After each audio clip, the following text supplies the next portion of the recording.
Hi students, this is Mahesh. Welcome to my tutorials. Students, ఈరోజు మనం చెప్పుకోబోయే టాపిక్ లాస్ ఆఫ్ మోషన్. ఈ topic inter first ఇయర్లో 5th chapter. So laws of motion గురించి మనం పూర్తిగా తెలుసుకోవాలంటే ముందు ఈ చాప్టర్లో ఏం తెలుసుకోబోతున్నామో చూద్దాం. ప్రతి ఒక్క బాడీ మూవ్ అవ్వాలంటే ఖచ్చితంగా కొన్ని రూల్స్ అనేవి పాటిస్తుంది. సో ఏ బాడీ అయినా మూవ్ అయ్యేటప్పుడు కొన్ని రకాల ప్రాబ్లమ్స్ కూడా వస్తాయి. సో వాటన్నిటి గురించి మనం తెలుసుకుందాం. మనకి న్యూటన్ అనే సైంటిస్టు న్యూటన్కి సంబంధించినటువంటి 3 లాస్ని ఇంట్రడ్యూస్ చేశారు. సో ఆ లాస్కి సంబంధించినటువంటి మొత్తం రూల్స్ని మనం ఈ లెసన్లో చెప్పుకోబోతున్నాం. అలాగే వీటితో పాటు లా ఆఫ్ కన్జర్వేషన్ ఆఫ్ మొమెంటం గురించి, షాక్ అబ్జర్వర్స్ని మోటార్ సైకిల్స్లో ఎందుకు ఉపయోగిస్తారో, అలాగే కార్లలో ఎందుకు ఉపయోగిస్తారో తెలుసుకుందాం. దీంతోపాటు లాన్ రోలర్స్ పుష్ చేయడం ఈజీనా, పుల్ చేయడం ఈజీనా తెలుసుకుందాం. లాస్ ఆఫ్ మోషన్ చాప్టర్లో మనకి పబ్లిక్ ఎగ్జామ్స్కి 4 మార్క్స్ క్వశ్చన్ ఒకటి, అలాగే 2 మార్క్స్ క్వశ్చన్ ఒకటి వస్తాయి. సో నేను చెప్పేటటువంటి ఈ 4 మార్క్స్ క్వశ్చన్స్, 2 మార్క్స్ క్వశ్చన్స్ మీరు వీడియోని స్కిప్ చేయకుండా పూర్తిగా చూసారంటే నీట్గా అర్థమవుతాయి. సో అలాగే నేను ఎగ్జామ్లో మీరు ఎలా అటెంప్ట్ చేస్తే మంచి మార్క్స్ వస్తాయనేది కూడా ఈ వీడియోలోనే చెప్తాను. Let's start our class.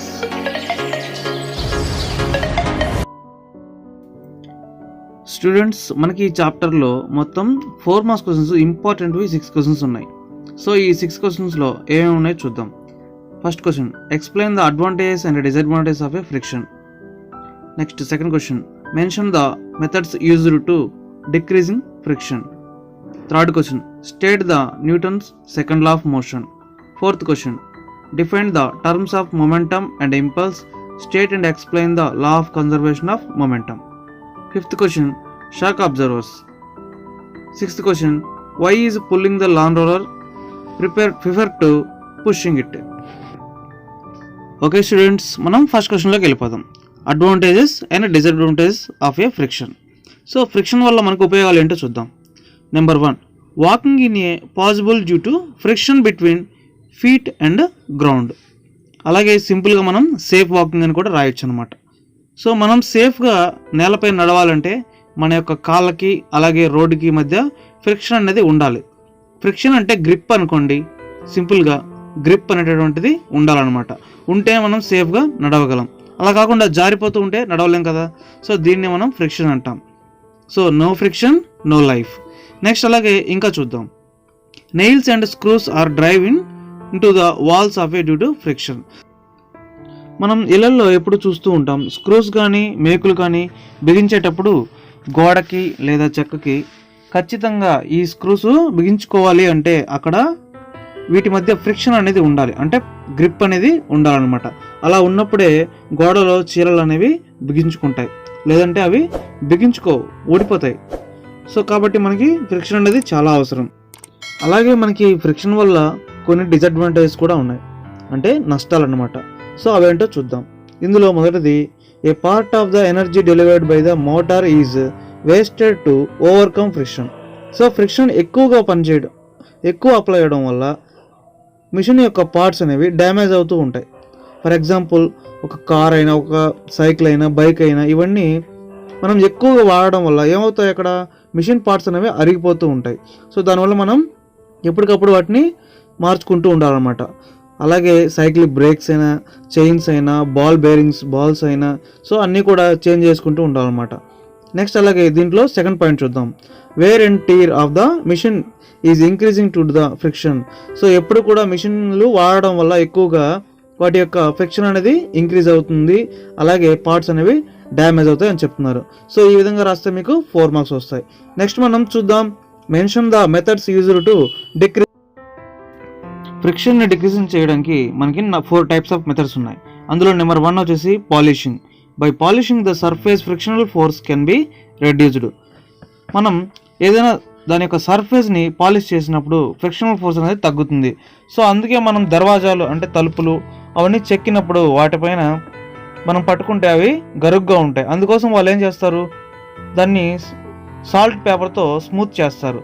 So ఇలాగే మెటీరియల్స్ కూడా ఎన్నో టైప్ ఆఫ్ మెకానికల్ మెటీరియల్స్ వీటన్నిటిని కూడా కటింగ్ చేసినప్పుడు అవి రఫ్గా ఉంటాయన్నమాట. సో వాటిని పాలిష్ చేయడం వల్ల మనకి ఎటువంటి డేంజర్స్ ఉండదన్నమాట. సో ఇదొక యూజెస్. అలాగే మనకి సెకండ్ వచ్చేసి యూజింగ్ ద లూబ్రికెంట్స్ అంటే కొన్ని రకాలైనటువంటి ఆయిల్స్ని గ్రీజ్ని యూజ్ చేస్తారు. సో మనం రెగ్యులర్గా అబ్జర్వ్ చేస్తూ ఉంటాం, షాప్స్కి వాటికి షటర్స్ ఉంటాయి.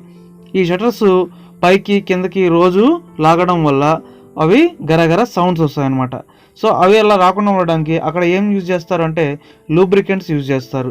ఆయిల్స్ గ్రీజెస్ పూయడం వల్ల ఏమవుతుంది, అక్కడ నీట్గా అవి ఫ్రీగా మూవ్ అవుతాయి. అలాగే మన సైకిల్ చైన్, ఈ సైకిల్ చైన్లో కూడా మనము ఆయిల్ అనేది యూజ్ చేస్తాం. దానివల్ల ఏమవుతుంది, ఆ యొక్క చైన్ అనేది ఫ్రీగా మూవ్ అవుతుంది, స్ట్రక్ అయిపోకుండా. సో ఇదనమాట. నెక్స్ట్ వచ్చేసి using the ball bearings. So మనము సైకిల్లో ఆయిల్ వేయడమే కాకుండా మనకి బ్యాక్ కానీ ఫ్రంట్ కానీ టైర్స్కి మధ్యలో రిమ్ ఉంటుంది. ఈ రిమ్ మధ్యలో బాల్ బేరింగ్ అని ఉంటాయి.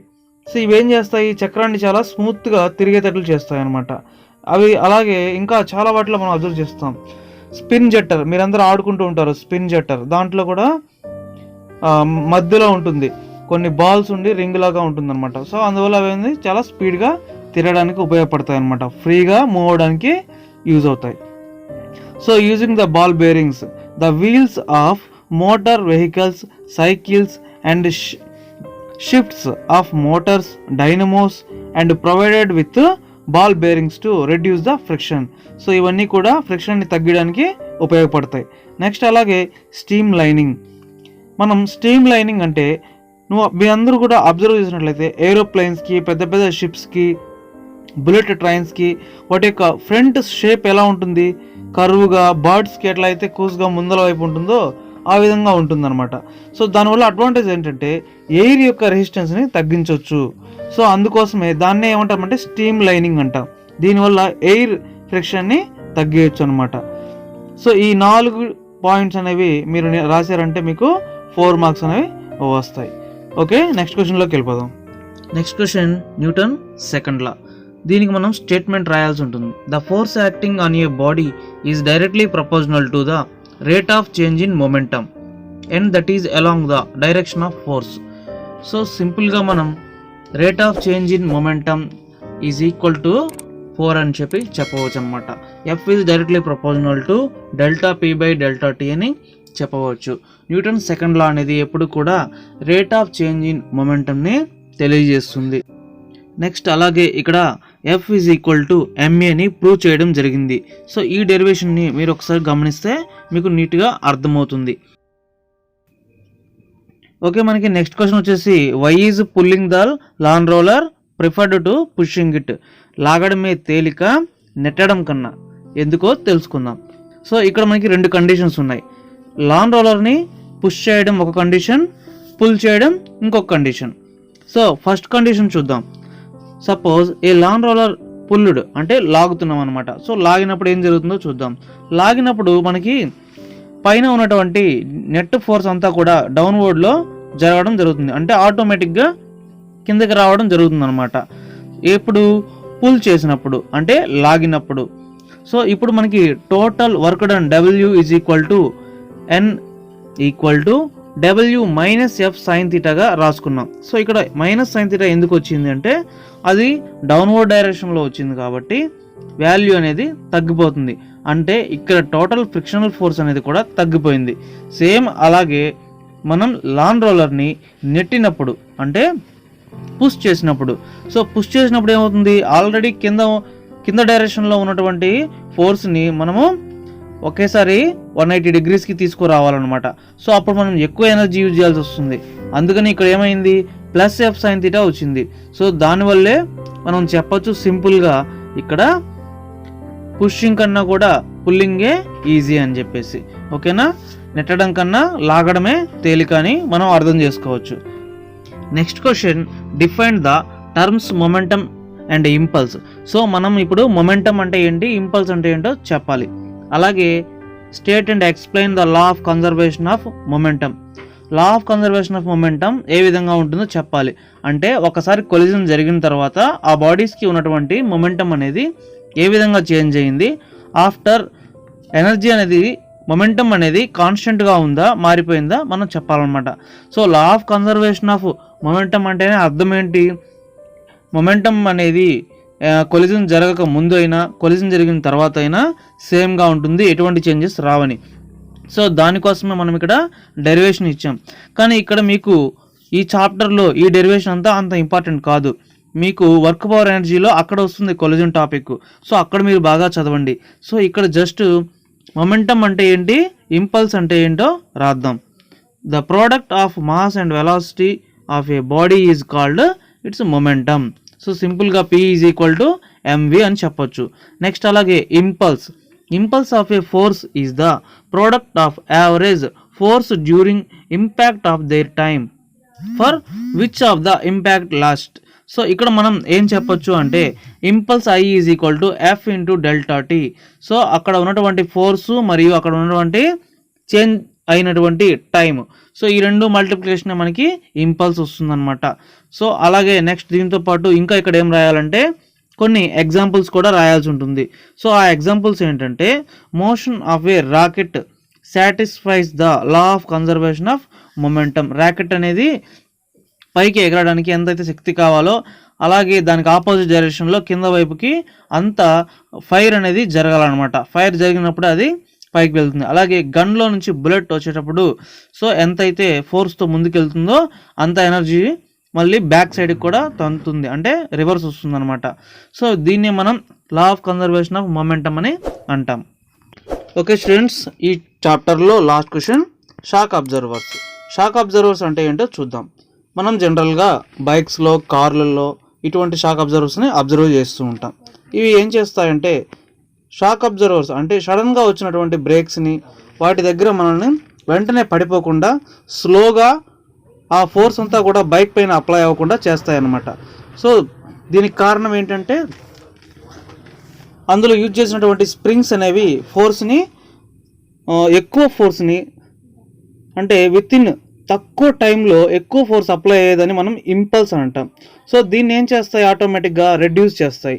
సో ఆ ఫోర్స్ని కూడా ఎక్కువ టైం ఇంక్రీజ్ అయ్యేటట్టు చేస్తాయి అన్నమాట. సో దీనివల్లే మనకి షాక్ అబ్జర్వర్స్ వల్ల ఉపయోగం ఉంటుందన్నమాట. సో ఇప్పుడు మనం దీనికి ఆన్సర్ ఎలా రాయాలో చూద్దాం. From the impulse I is equal to F into delta T.